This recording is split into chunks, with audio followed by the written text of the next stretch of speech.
Et si l'armée, au fond, c'était pas fait pour servir le gouvernement, mais une idée plus grande?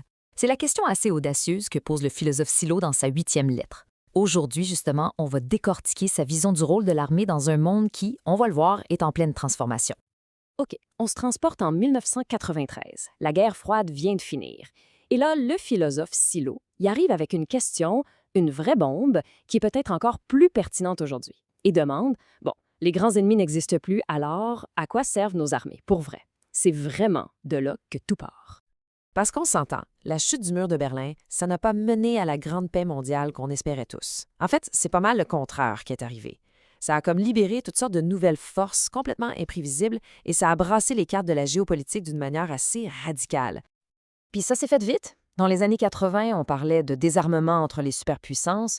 Début 90, les grands blocs militaires comme le pacte de Varsovie, pouf, dissous. Mais au lieu d'avoir la paix, c'est une explosion de conflits internes, de mouvements séparatistes qu'on a vus. L'ancien ordre mondial a été remplacé par une sorte de chaos, beaucoup plus fragmenté. Et ce nouveau désordre mondial, il s'attaque directement à la base même de notre système politique, l'État-nation. Une institution qui existe depuis 200 ans et qui se retrouve tout d'un coup prise un sandwich fragilisé comme jamais auparavant. La pression, elle vient de deux côtés.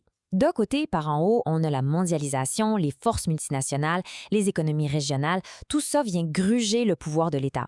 Et de l'autre côté, par en bas, ce sont les mouvements séparatistes, les conflits ethniques, les grandes migrations qui viennent le fragiliser de l'intérieur. La conséquence de tout ça, elle est assez logique finalement. Si le concept même de souveraineté nationale commence à s'affaiblir, qu'est-ce qui arrive à l'institution qui a été créée justement pour la défendre, c'est-à-dire l'armée? Elle se retrouve face à une sorte de crise existentielle. Sa mission, c'est quoi maintenant? Et c'est là que l'analyse devient encore plus critique. Ce que le texte avance, c'est que des mots comme souveraineté ou sécurité, en fait, ça a toujours été des concepts assez malléables. Historiquement, on s'en est beaucoup servi pour justifier l'agression, pour justifier l'expansion. Et l'histoire, elle est pleine d'exemples. Pensez au colonialisme, qui parlait de mission civilisatrice pour justifier l'exploitation économique, ou à l'impérialisme, qui disait vouloir libérer les peuples pour étendre ses propres frontières, ou même la géopolitique, avec sa théorie de l'espace vital pour justifier la conquête.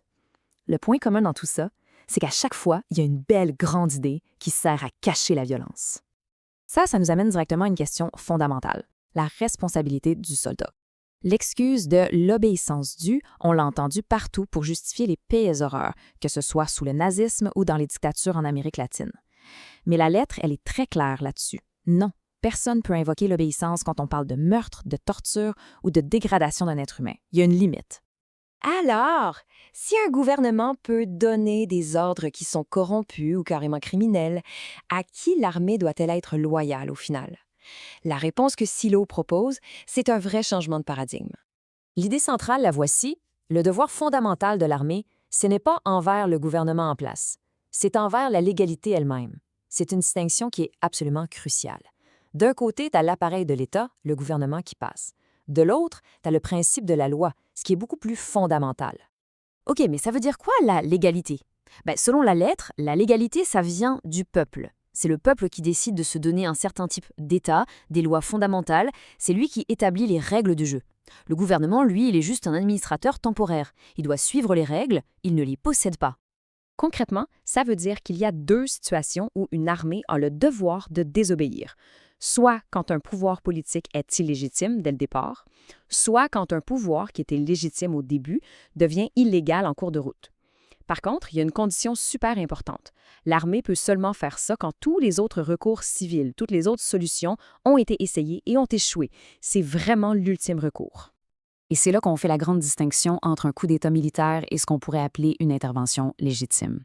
Un coup d'État, ça brise la légalité pour servir les intérêts d'une petite gang. Une intervention légitime, dans cette optique-là, ça agit au nom du peuple pour restaurer la légalité, pour remettre le pouvoir à sa source. Bon, maintenant, ça nous amène au cas le plus extrême. Qu'est-ce qui se passe si le peuple lui-même, la majorité, décide qu'il veut changer tout le système? Pas juste le gouvernement, là. Les règles du jeu au complet. Mais si on suit la logique que la légalité vient du peuple, la conclusion est inévitable.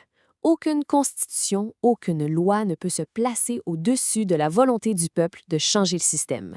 Nier ce droit, ce serait carrément nier la base même de la démocratie. Et dans cette situation-là, le devoir de l'armée change du tout au tout. Sa job, ce n'est plus de défendre l'État qui s'effondre contre la volonté populaire. Au contraire, ça devient de faciliter ce changement, d'accompagner la volonté du peuple dans la création d'une nouvelle organisation sociale. Ici, il y en a qui pensent que l'ère des révolutions est finie. Le texte, lui, dit tout le contraire. En fait, il prédit que les révolutions et les choix que les militaires devront faire vont devenir des enjeux absolument centraux, et pas n'importe où, au cœur même des nations les plus puissantes du monde. Et ça se termine avec une prédiction, disons, assez percutante. L'idée que tôt ou tard, il va y avoir un conflit inévitable entre deux grandes forces de la société. D'un côté, la banque, qui symbolise le pouvoir de l'argent concentré. De l'autre, l'armée, qui représente potentiellement la force du peuple. Pour Silo, ces deux termes-là, banque et armée, sont antithétiques. Ils vont finir par s'affronter.